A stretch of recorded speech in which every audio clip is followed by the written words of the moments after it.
नमस्कार, मैं हिमांशु मिश्रा और आप देख रहे हैं द इनसाइड स्टोरी। आज बात करेंगे मध्य प्रदेश के विधानसभा चुनाव के मद्देनजर भारतीय जनता पार्टी की दूसरी जो लिस्ट जारी हुई है उस पर, क्योंकि इसमें 3 नाम हैरान करने वाले हैं। पहला तो नरेंद्र सिंह तोमर, फग्गन सिंह कुलस्ते और इसके अलावा प्रहलाद सिंह पटेल। ये तीनों ही केंद्रीय मंत्री हैं, लेकिन अब ये विधानसभा चुनाव लड़ते हुए नजर आने वाले हैं। कुल 7 सांसद हैं जो अब विधानसभा का चुनाव लड़ेंगे। 39 लोगों की ये दूसरी लिस्ट जारी की गई है, लेकिन जो मैंने बताया कि 3 केंद्रीय मंत्री हैं, इनका क्या एक तरह से डिमोशन कर दिया गया है? इन 7 सांसदों का क्या डिमोशन कर दिया गया है? ऐसा क्यों किया गया है? क्या मध्य प्रदेश की राजनीति में बदल रहा है? आज इसको लेकर इनसाइड स्टोरी में बात करेंगे। डॉक्टर संजीव त्रिवेदी जी वरिष्ठ हमारे साथ। संजीव जी, 3 केंद्रीय मंत्री, कुल मिलाकर 7 सांसद, क्या समझा जाए? मतलब विधानसभा चुनाव में उतार रहे हैं। देखिए, जो बात कुछ महीनों नहीं बल्कि कुछ सालों से चल रही थी कि शिवराज सिंह चौहान क्या मुख्यमंत्री के तौर पर बने रहेंगे, अगले चुनाव में मुख्यमंत्री पद के चेहरा होंगे या नहीं होंगे, आज इस लिस्ट के जरिए स्पष्ट कर दिया गया कि शिवराज सिंह चौहान आने वाले दिनों में भारतीय जनता पार्टी मध्य प्रदेश के मुख्य चेहरा नहीं होंगे और उनकी जगह, जो इस लिस्ट से साफ जाहिर होता है, वो केंद्र में कृषि मंत्री नरेंद्र सिंह तोमर होंगे और इसीलिए आप उन्हें कह रहे हैं डिमोशन। और मुझे ये लग रहा है कि वो चुनाव लड़ने जा रहे हैं। दिमनी सीट पर उनका खासा वर्चस्व हमेशा से रहा है। वहां उस सीट को जीतने के बाद जाहिर है वो एमएलए तो बनेंगे नहीं, वो एक मुख्यमंत्री के चेहरे के तौर पर प्रोजेक्ट होकर के जा रहे हैं। हालांकि इसकी विधिवत घोषणा नहीं की गई है। दूसरी बात जो आती है सामने, तो पहली बात तो हो गई कि जो 18 सालों का एक लंबा कार्यकाल या उससे भी ज्यादा कह लीजिए कि मिला शिवराज सिंह चौहान का, उसका पटाक्षेप हो गया।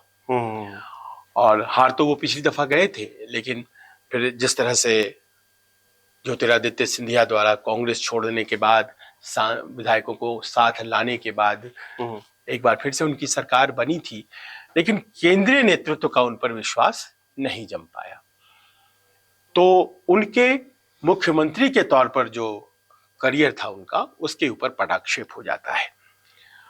दूसरी बात जो सामने आती है कि भारतीय जनता पार्टी ने इस चुनाव को जीतने के लिए, जिसे कहते हैं अपने सारे घोड़े खोल देना, उन्होंने वो कर दिया है।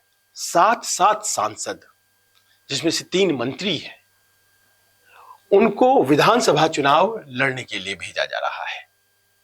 आपकी बातों से लेते हुए कहें तो 7 लोगों का एक तरह से डिमोशन किया जा रहा है।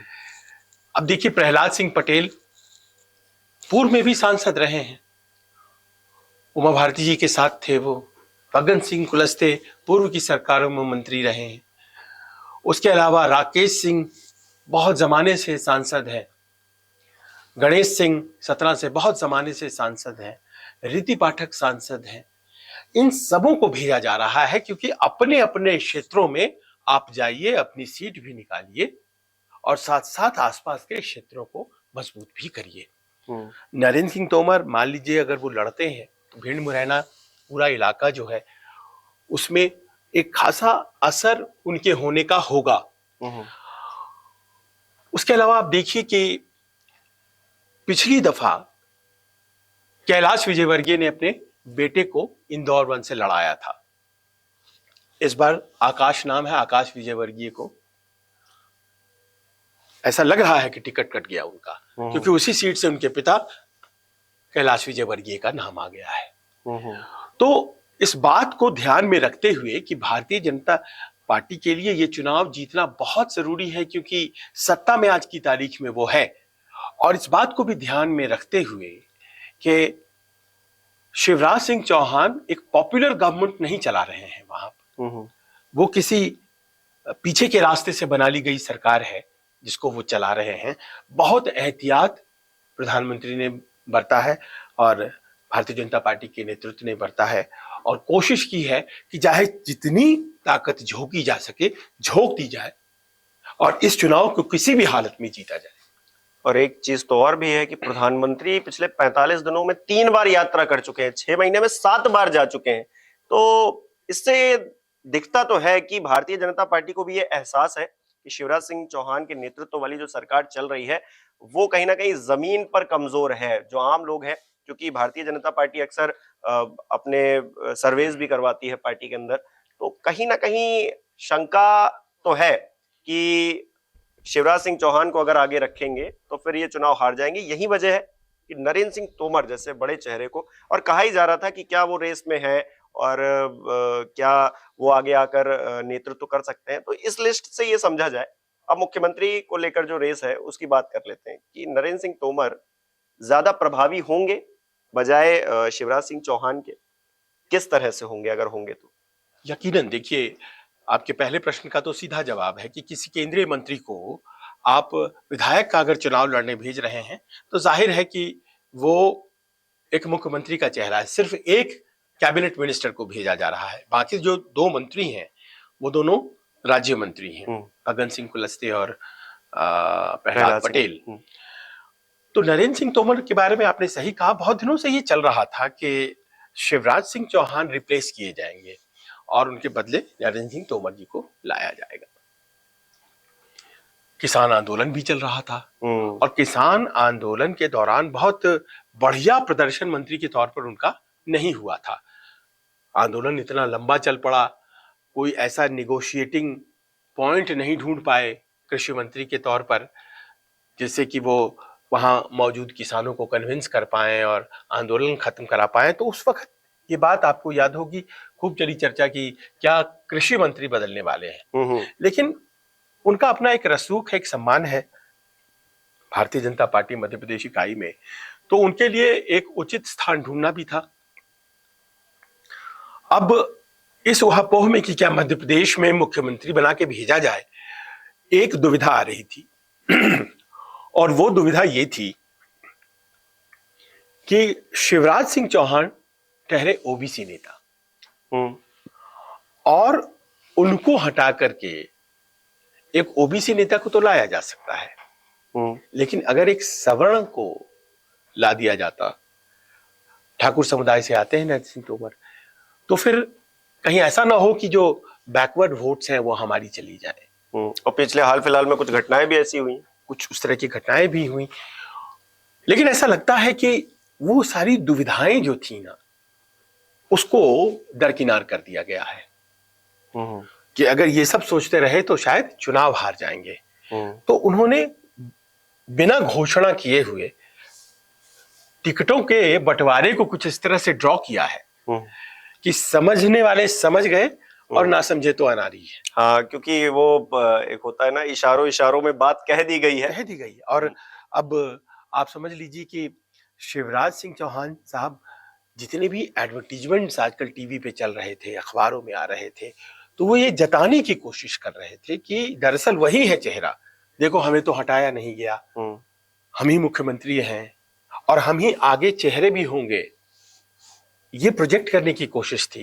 वो कहते थे मामा ने 1200 रुपए दिए, अब उसे 1500 करेंगे, अब आगे बढ़ के 3000 कर देंगे, हम कर देंगे, वो ये कह रहे थे। लेकिन बड़ा स्पष्ट हो गया आज। लेकिन भारतीय जनता पार्टी हम देखें तो कुछ राज्यों में तो सीएम बदल डाले। यहाँ पे था कि शिवराज जी क्या सीएम पद से ही हटा दिए जाएंगे और उनकी जगह कोई दूसरा आ जाएगा, लेकिन वो तो हुआ नहीं। खैर, लेकिन नए तरीके की राजनीति की वो चेहरा नहीं होंगे, चेहरा किसी और को बनाया जाए शायद। हालांकि अभी आधिकारिक घोषणा नहीं है, लेकिन फिर भी ये लिस्ट देख के तो यही लग रहा है कि आने वाले वक्त में वही चेहरा होने वाले हैं। और आगे जो भारतीय जनता अगर जीत हो गई भारतीय जनता पार्टी की तो निश्चित ही वो मुख्यमंत्री के सबसे प्रबल दावेदार होंगे। और हो सकता है क्योंकि अभी इलेक्शंस की डेट्स का ऐलान तो हुआ नहीं है। और जब हो सकता है मुखर तौर पर या फिर वो सामने आए और उनको ही प्रोजेक्ट किया जाए, हो सकता है, ये भी हो सकता है। देखिए, इतना तो तय है कि जो एग्जिस्टिंग लीडरशिप थी इन 3 राज्यों में, मध्य प्रदेश, छत्तीसगढ़ और राजस्थान, इन तीनों के प्रदर्शन से भारतीय जनता पार्टी का नेतृत्व जो है वो थोड़ा घबराया हुआ है। उसे लग रहा है कि कांग्रेस का इनके टक्कर में जो नेतृत्व है इन राज्यों में वो भारी पड़ रहा है। अगर मध्य प्रदेश की बात करें तो कमलनाथ जैसे नेता जो कि बहुत ज्यादा पब्लिक के बीच नहीं रहने वाले नेताओं में से एक गिने जाते हैं, वो जब टक्कर दे पा रहे हैं शिवराज सिंह चौहान को, जो कि पब्लिक के बीच ही घुसे रहते हैं, आते जाते रहते हैं, कहीं ना कहीं कोई कमी है।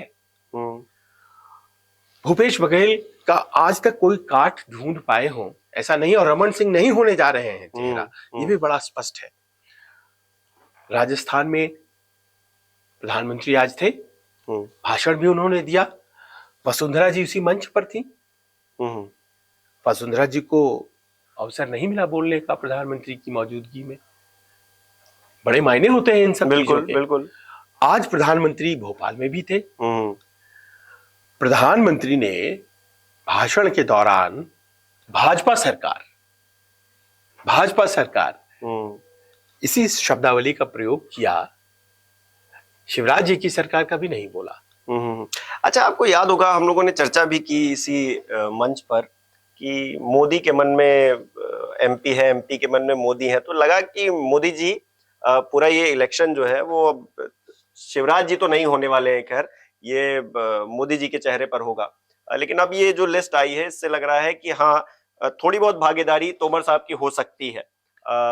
कुल मिलाकर अगर देखा जाए तो यहाँ पर डिमोशन जो असली हो रहा है वो शिवराज जी का होने जा रहा है, क्योंकि अगर पार्टी जीत भी जाती है तो उनके दावेदारी खतरे में है, उनके ऊपर सबसे बड़ी तलवार है। बिल्कुल खतरे में है, और आप ये समझ के चलिए कि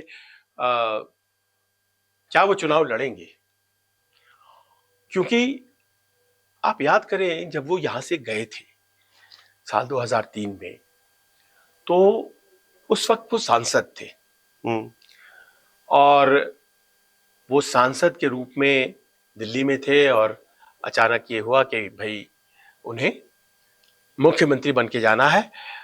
एक फ्लैग विवाद हुआ था, झंडा विवाद।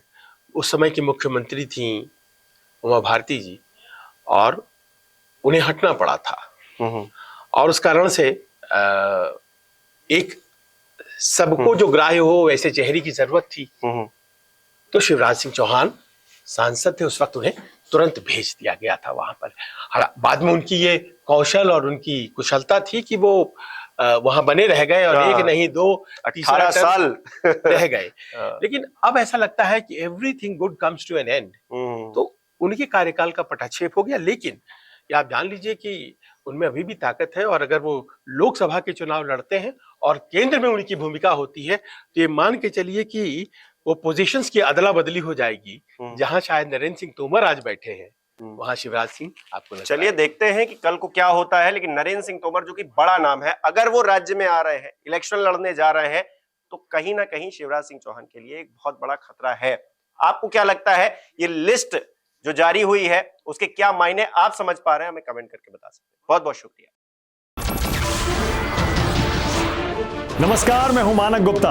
अगर आपको हमारा ये वीडियो पसंद आया हो तो इसे लाइक और शेयर जरूर करें, और हां, हमें सब्सक्राइब और फॉलो करना ना भूलें ताकि आप देश और दुनिया की कोई खबर मिस ना करें।